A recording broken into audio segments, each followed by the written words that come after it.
Most financial services businesses don't fail, they just stall because they can't get past the existing bottleneck that is within their current business.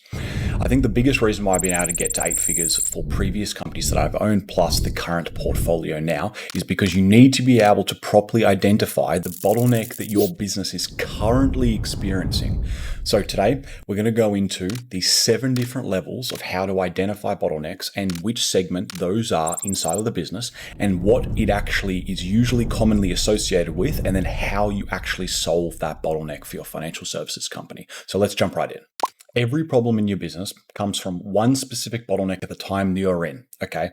So the biggest thing is why you're currently working harder on issues that are not the actual bottleneck in the business, and that's the reason why you're not actually growing, okay? So you really need to focus on the bottleneck approach, which is identifying one constraint, fix it, and then watch the whole system increase. Your revenue goes up, your profit goes up, and then you're going to hit a new bottleneck. So let's jump right in. So the 7-step business diagnosis problem. So these are the 7 steps, and not so much steps, but key areas that the private SOPs that we have under the Biz Launch program, and all the other basically SOPs that we give to clients and that we use internally. So number 1 is going to be key metric tracking. So having full metrics within your business. Number 2 is actually how you're getting lead generation inside your business on the paid side. Number 3 is going to be converting and sales systems. Number 4, delivery and operations. Number 5 is going to be how do you get organic lead generation, so referrals, referral partners, things like that. And number 6 is scalability and profitability, ensuring that for every individual, another person that you add into the business, you linearly or exponentially increase your revenue. So that it's not like you add a person, now you make less profit, less revenue. So you can continually scale that. And profitability, obviously, maintaining the existing percentage of profit so that you can keep scaling. Then 7, and finally, having an actual team and a team that scales so that you know if it's just the right people in your business that you actually need, or is it one of these other 6 steps? So number 1. So this step controls the actual visibility of the business and what you actually need to truly focus on. So that's why it's number 1. So if you sound like you're spending money on marketing, can't explain cost per deal, and for example, you don't know how to predictably see conversion rates and also see what the actual team KPIs should be, this is it. So weekly KPI tracking all the way from lead to settlement on a dashboard, 1 meeting, 1 owner per week. Every single week, you have leads generated, contacts made, applications submitted, approvals, and funded deals, as well as profitability, team size, KPIs, and everything like that. Okay, so number 2 is going to be predictable paid lead generation. So for financial services companies, this is one of the biggest aspects and the easiest way to grow that I have personally found. So this obviously controls the volume, because without predictable volume and a controllable source of leads, your revenue is literally hostage to referrals. Okay, it's either referrals from existing clients or a separate business that might give you organic leads from a referral source, but you can't generate them on demand. And that's why this is number 2. So if your deal flow is inconsistent, some months you have amazing months, others you're scrambling and you're not consistently able to add on revenue each and every month, then this is probably it, okay? So an example here would be a mortgage broker closes 8 deals in the month of March off referrals, and then 2 in April, okay? And this can happen for even bigger companies. I was talking with a company the other day, very successful actually. I won't name him, but he's actually a very successful business owner, and he's been in financial services for a long time. And he has a very good referral source of organic leads. I won't say how, because that's potentially the secret source in his business, but he has this very unique source, and he knows that if he needs double the leads, he just gets double the amount of referral partners. Okay. And you might see that as obviously that's organic, but now after him doing that and going really well, he hit a point where he can't quite break past it. So now he's transitioning to paid as well and scaling them both together. So if you have no paid channel that you actually control, you're reactive to your months instead of actually predictably knowing where you should be. Okay, so you need a minimum of 1 controllable paid channel with predictable volume. So you pick 1 platform or 1 method of paid advertising, meaning a pay-per-lead provider or an agency, and basically you master it. Okay, you build a funnel that generates a known number of leads per week at a known cost, and now that is the lever to your business. Okay, but without having a good sales system, leads mean nothing. So if a lead comes in, you don't know exactly what percentage need to go to applications and go to applications, or your team is slow to respond, you have no script, you have no follow-up cadence, or you have no accountability week on week, this is also where you need to now focus on the sales side of the business. Okay. So you might have, and again, respectfully, you might have multiple of these, but the biggest thing is what is the lowest hanging fruit in your business? So for example, if you have organic leads coming in and no paid acquisition channel, probably start adding that in. If you have no sales system, meaning you don't know these things week in, week out, you now focus here. If, for example, you don't know any of this, you need to start with key metric tracking, of actually having the metrics in place. Then you scale it and you now know the inputs to what get you the outputs. And then number 3, if those, for example, paid acquisition, the leads, don't convert predictably, you now need to focus on this system. Now, number 4 is actually delivery and operations. So where applications stall due to missing documents or potentially underwriting delays, which has nothing to do with you as a brokerage, but if you have a lending arm of the business as well, or you're dealing with external lenders, think about the operations. How can I shorten my application approval and rejection time periods? So what do I need to do? So for example, you're a brokerage and you're a business finance brokerage, but you hand the deals off and you have an average response time of 72 hours. When you know you could close double the amount of deals if you got it back in 24 hours. So how can you systematize the operations of getting that out and getting it back in much better to ensure that you can move at a higher velocity? In turn means more deals per month as well. So if you have no standardized process from full application to funding, you need to make sure the handoff between the sales team and the ops, meaning the ops team is when like the handoff in between the lender or something like that. You might have it internally. You need to make sure that is standardized so that it is reducing your lead times with all of this. Okay. And again, this isn't just maybe external. It could be application collection. So how are you collecting application details? Are you doing over an online application process? If you are, don't do that. Always do it over the phone. So that's an example of delivery and operations. So if this sounds like you, this is the part you need to focus on. Number 5, organic lead generation. So if your cost per acquisition is starting to be really high and your leads start to need heavy convincing, you have no content engine, no presence, no authority in the market, anything like that, every lead is then starting at zero trust. Okay. So I'll give you an example. Number 1, broker spends say $3,000 per month on Facebook ads, but has zero content online, no Google reviews, no videos, no posts. Every single lead is then starting from scratch. So number 1 is, if you're invisible online, start making that a huge focus of yours. Number 2 is going to be, if you don't have a basically content online, you need to now really focus on Google reviews and actually having content that your prospects can basically look at. One of our best clients in the paper lead space in the business finance, I'm not going to name drop them, but they've been going unbelievably well. Their first year's numbers were some of the best I've ever seen of a first year brokerage. And guess what? They have crazy levels of Google reviews. They have great levels of videos and posts for organic content because they essentially go and they'll post out content. The prospect sees that and it instantly has more trust.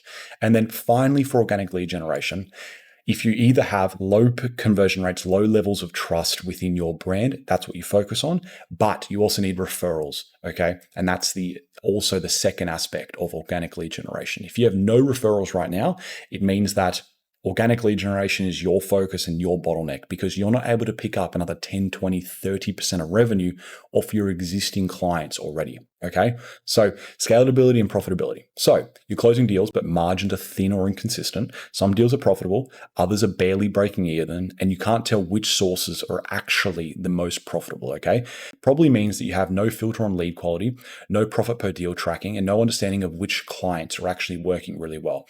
And scalability and profitability, you don't know any of this until you've sorted number 1, which is key metric tracking, meaning you know how many leads convert into deals, how many of those, and what is your averages for all of those throughout. So you need to go back and hit this first, then come back down to scalability and profitability. And that is essentially using the metrics to have proper systems and processes in place that allow your business to, for example, increase conversion rates to increase the profitability, or, for example, have increased KPIs and KPI adherence, meaning your team members are basically hitting a high level of KPIs. But scalability and profitability, how you want to think of this is a function of ruthlessly focusing on the other steps. So to scale and to be profitable is to have, for example, amazing sales systems, It's to have amazing, predictable paid lead generation. And it is also having an amazing key metric tracking that you can consistently review. Okay. So if you find that you're at big levels, and I'm talking scalability and profitability usually happens at 5 to 10 team members and upwards. The reason why I say that is because if you increase profitability, let's say hypothetically you have 10 team members, you're doing $300,000 per month, which is $3.6 million per year. So you do $300,000 per month, but you're only making 20% of that, which means $60,000 EBIT before taxes.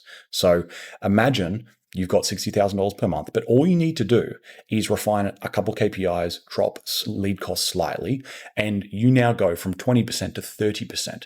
You've now increased your profitability inside the company by 50% without even increasing any of your fixed costs, which means this is where you'd really focus on those other steps, but then you associate it with the scalability and profitability. Because when you're more profitable, guess what happens? You can now scale faster because you have more free cash flow every single month to be able to actually use to scale. Okay.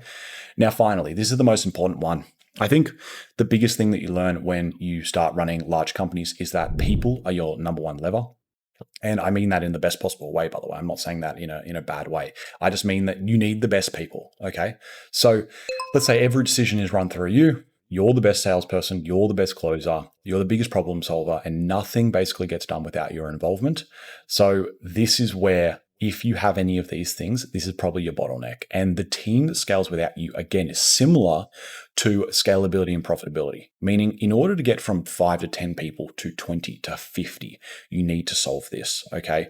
So if there's no clear role separation, no ownership of individual KPIs, no KPIs set for each seat, and the team is constantly waiting on you for your execution, meaning they need you to coordinate with the lead gen providers, they need you to make improvements to the sales systems, they need you to focus on improving the operations and actually the SOPs for the company.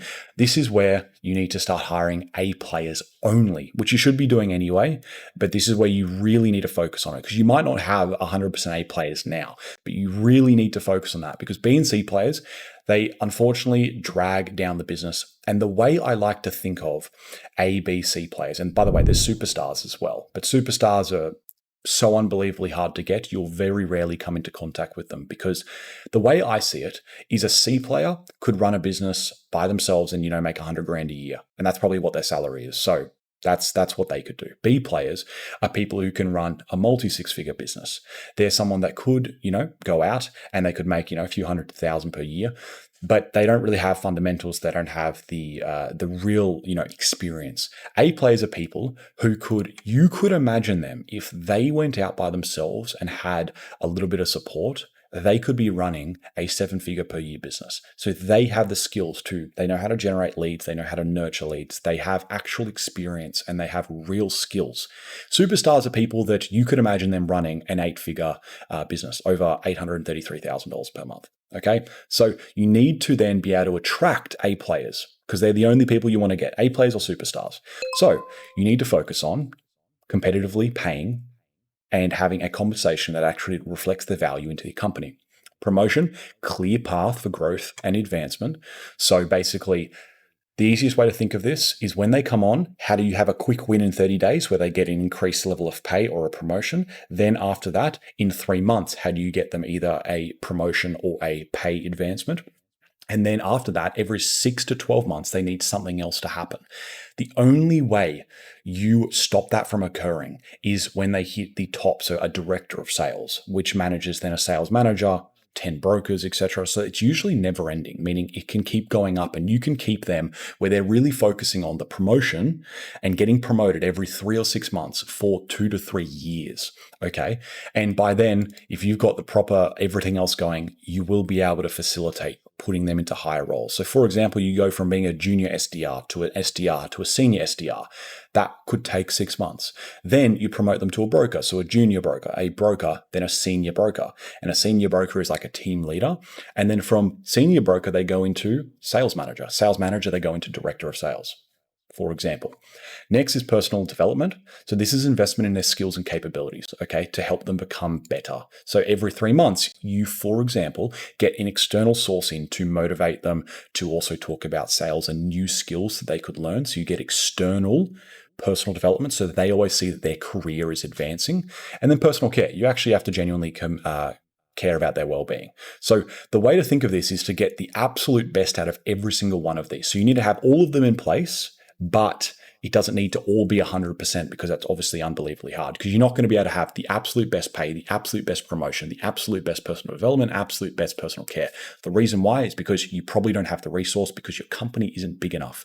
And I don't mean that disrespectful. I just mean to be able to provide this to every single role in the whole of the company, you need to have literally segmented departments, individual departments, such a high level. So just focus on the best you can do. So make sure you are paying at top of market. Make sure you do have at least a promotion plan. Make sure at least personal development is front of mind. So you are having weekly trainings with them. You're having quarterly trainings. You're having monthly trainings. And then personal care.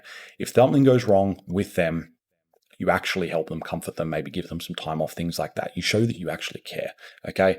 And this is the hiring process that we've found is the best in this, when you actually find people are your bottleneck, meaning you just have constant excuses, constantly people pushing the blame, not taking ownership and making your life harder.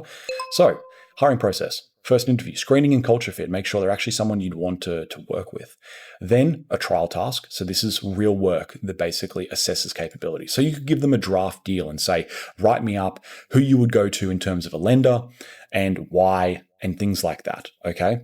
Next is second interview. This is a deeper dive and going over pay, responsibilities, and decision. And then optional in person, which is step number 4. Okay. So trial task is probably the biggest thing that you can take from here. A trial task in the middle of first interview, second interview, you can do paid, like it's a paid trial. So that is like one of the best things, because you'll pick up if their work is good or not straight away, and you'll know if they're actually the right fit. Okay. So the best, and then finally, the best people still need direction. Okay. Don't think just because they are better than you at one particular role that you can't direct them. Your goal as the founder or the leader of a company or the director of a specific department is to be the best. So if someone is now outpacing you in knowledge, you just need to get better. It doesn't mean that you now just let them take the reins for it. It just means you need to get better, because every single person needs direction, even the founders. That's why founders and directors of companies look externally to get mentors and help and look at other people in the industry. What are they doing? Things like that, because everyone doesn't have 100% of it figured out, because unless you're Elon Musk with an $800 billion net worth, you probably don't have it all figured out. So create SOPs for every single role in your team so they can execute with clarity, and players thrive when they know exactly what success looks like, because then they do it, they see success, and then maybe they can see little ways of improving it as well. Okay. Let's quickly recap. Okay. So key metrics. Number 1, you need to do this no matter what. Number 2, have predictable metrics around basically paid lead generation. That doesn't mean just internal ads. It also can mean a pay-per-lead provider. Sales systems, delivery and operations, organic lead generation, scaling and having profitable business operations. And then finally, having a team that can do all of this without you. Okay. I know that was a bit of a longer video, but hopefully you found it valuable. Go through, find each of the 7 steps, which ones are going to be the most appropriate for you and which is actually the bottleneck in your business, whether it's going to be the metric tracking, whether it's going to be leads, sales, whether it could actually be people. And apart from that, like, comment, subscribe. Hopefully that's good, and I'll speak with you soon.